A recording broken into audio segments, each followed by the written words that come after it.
एक दिन एक खूबसूरत गांव में, जहां पहाड़ों के पीछे बसे एक छोटी सी लड़की माया रहती थी।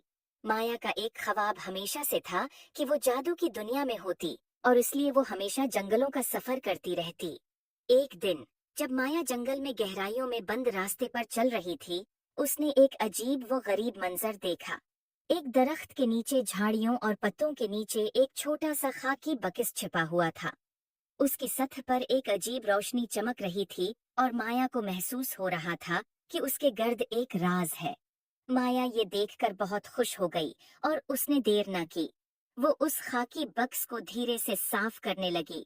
जैसे ही माया ने उसे खोला, एक नर्म सोने की रोशनी बाहर आ गई। बक्स में एक छोटा क्रिस्टल गेंद लटक रही थी, जो महसूस हो रही थी जैसे वो दिल से जलते हुए हों। माया ने गेंद को हाथ में लिया, और उससे एक अजीब रोशनी महसूस की। अचानक दुनिया घूमने लगी, और फिर उसने महसूस किया कि वह एक जादुई जंगल में है। वहां दरख्त बातें कर रहे थे, और रंगीन फूल हवा में नाच रहे थे। माया ने एहसास किया कि वह एक दुनिया में आ गई है जहां हैरत अंगेज चीजों का राज है। जादुई बक्स को अपने हाथों में पकड़कर माया उस जादुई जंगल में घूमने निकल पड़ी। उसकी राह में मुख्तलिफ जादुई जानवर और पौधे आए, और हर एक ने माया की दिलचस्पी को बढ़ाने में मदद की। आखिरकार माया जादुई जंगल के दरमियान तक पहुंच गई।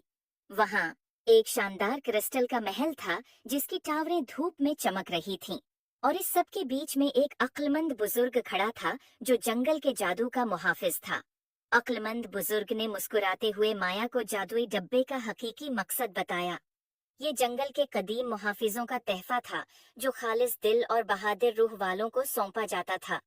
इसकी ताकत जादू में नहीं, बल्कि इस सफर में थी जो उसने मुतासिर किया। तश्कर और हैरत से भरपूर माया अपने घर वापस आई। इसके दिल में नई हिकमत और हैरत की रोशनी भरी हुई थी। और अगरचे उसने जादुई जंगल को पीछे छोड़ दिया था, लेकिन उसकी जादुई महमात की यादें हमेशा इसके साथ रहेंगी, इसे याद दिलाते हुए कि हकीकी जादू खुद पर यकीन और तखय्युल की ताकत में है। उम्मीद है आपको स्टोरी पसंद आए होगी। Thanks for watching. Please like and subscribe my YouTube channel.